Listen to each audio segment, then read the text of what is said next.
So today, a rather lengthy report from the Montreal Police Department is their annual report, and the news is not good. It shows Montreal's crime rate has increased rather dramatically over the past 5 years. Remember, we were in a pandemic for a good part of that, with jumps in everything from the number of homicides to assaults to firearms infractions. And this one, and I know sometimes we don't consider this to be a serious crime, did you see the number of car thefts and how much they increased? It's a staggering number. It's basically double. Well, we want to try to get some information on this and find out how concerning this is, because it certainly seems it is. David Shane is an inspector, communications manager, and spokesperson at the SPVM. He's on the line right now. David, thanks so much for the time. Thank you, Mr. Rand. Let me start by asking, because, you look at this on the face of it and you're like, wow, I thought we were doing better in controlling crime, but the numbers show exactly the opposite. Well, if you give me a chance to mitigate a bit, Mr. Rand, yes, a lot of numbers are on the rise, but to put things into context, we are coming out of pandemic years where a lot of these crimes went down, and in a lot of cases, we are reaching back to those levels of crime that were known prior to the pandemic. Although there are certain types of crime that actually emerged or increased during the pandemic, and I heard you speaking briefly of, for example, gun violence or auto theft. Those two are two examples that actually increased during the pandemic and following the pandemic.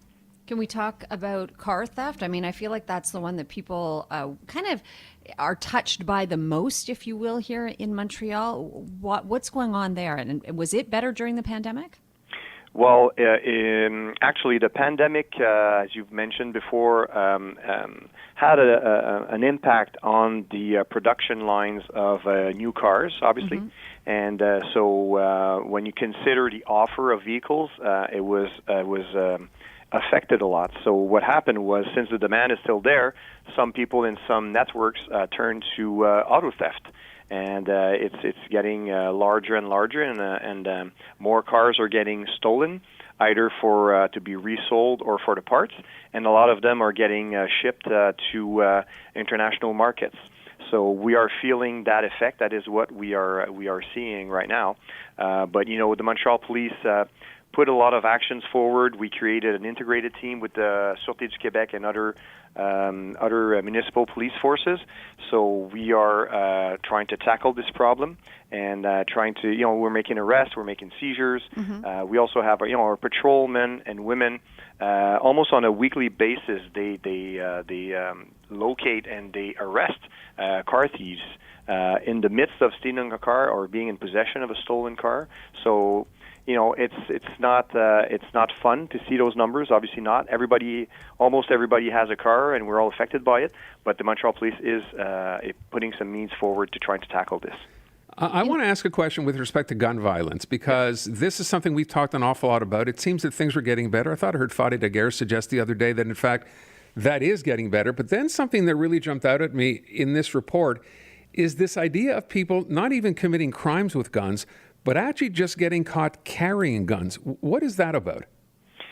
I don't have a lot of specific details for you on this. I think what people are asking about right now is that if you look at the statistics for the last 5 years, there is an increase in gun violence.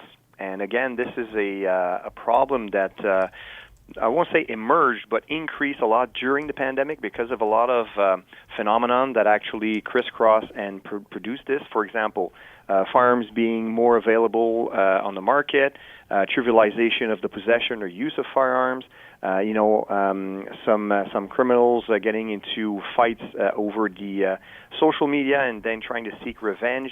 So all these types of phenomenon brought us to increases in gun violence. But when you're looking at the actual numbers between 2021 and 2022, you will see that there's actually a slight increase. Now, if you compare for 5 years, obviously it is a problem, and that is why Montreal Police has made gun violence its top priority, operational priority, and we invest a lot of resources into this. But when you look at our kind of scorecard for crime rates, you'll see that attempted murders are going down by about 28%, and actual gunshots have been gone down. I think it's around 11%, and that tendency or that trend it seems to be going on with the beginning of 2023 as well. Perception is everything, though, right? So just Yes. before we get into this new, the special anti-gang police squad, we always keep hearing, oh, Montreal is, comparatively safe. If you compare it to other major cities, Montreal is really quite safe. But people aren't really feeling that way. So is it still true to say that if people don't feel safe? Well, I strongly believe that Montreal is one of the safest cities and safest capitals in North America, and I believe it so much that I live here myself and I raise my children here. So you need to compare, right?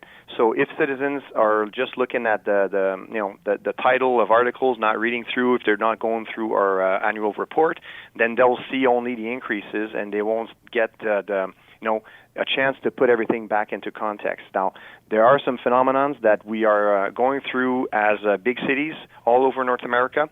The rise in gun violence, the rise in auto theft, the rise in assault.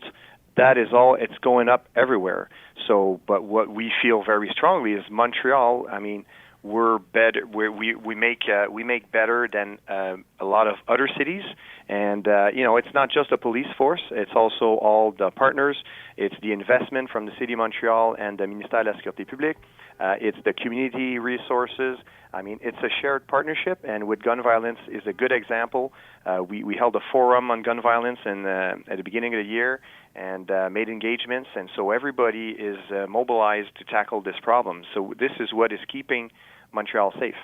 I want to ask to my question earlier on about, yes, gun violence or people being killed by gun violence. We know in the past couple of weeks, so it's not fair to necessarily focus on that, but 2 people shot in broad daylight killed. But what about this idea that there are people, and I remember seeing a video only about a week or so ago, of someone on the street with a gun in a backpack and police going after this person. I'm just wondering, are you starting to see, I'm not sure if this is in the report, I don't know if you break it down by age, are there more young people being involved in crime than there have been in the past? Well, I'd say generally that is that's what our police investigators are saying. They're seeing more and more younger people involved in gun violence. But then again, Montreal has seen hikes in violence in the past. I mean, I've been in the past. I was an investigator in street gangs and in organized crime.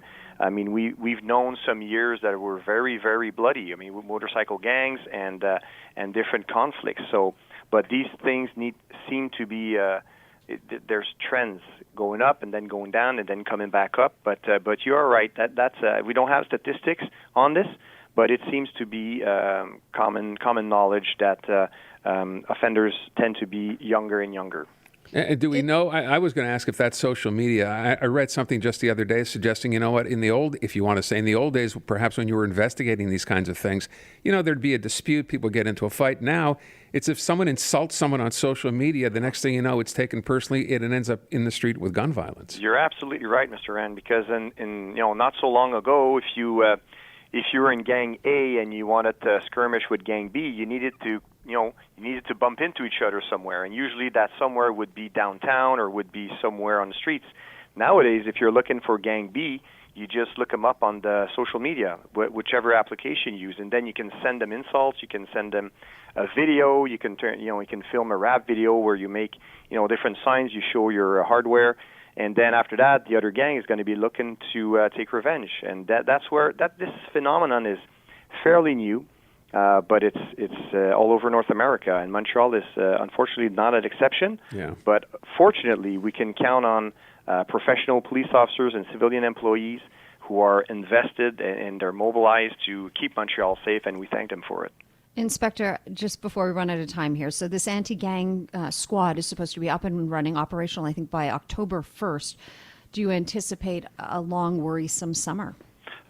Which anti-gang squad are you referring to, please? The one that François Bonnardel announced for Montreal about, I'm going to say, a week and a half ago. Oh, I see. Okay, so that is actually it's an additional team of uniformed police officers and a few investigators that are going to actually in Project Centaur, so we go and visit bars and places where gangs hang out to deter and to collect intelligence.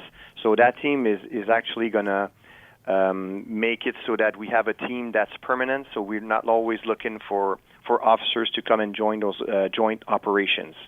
So it's not a new squad. It's actually just a squad that exists, but they're giving it like a new team that will be dedicated resources to Montreal. I want to just add, we have to wrap up. I did want to ask one question. We found out yesterday that there had been an arrest made in the Claudia Iacono murder from a couple of weeks ago. Someone arrested in Ontario, charged with first degree. So this means, if you can explain it, that you consider this to have been premeditated. Is that right?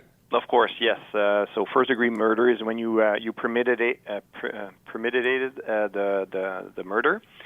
So again, I think we need to commend our major crime section for bringing about this arrest only 3 weeks after the crime. So it's tremendous amount of work that has been done, and it's still ongoing. Was this person known to police here?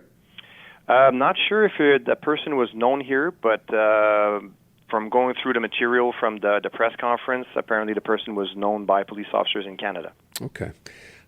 David Shane, thank you so much. Very much appreciate your time today. Anytime. David Shane from the SPVM, their annual report out today.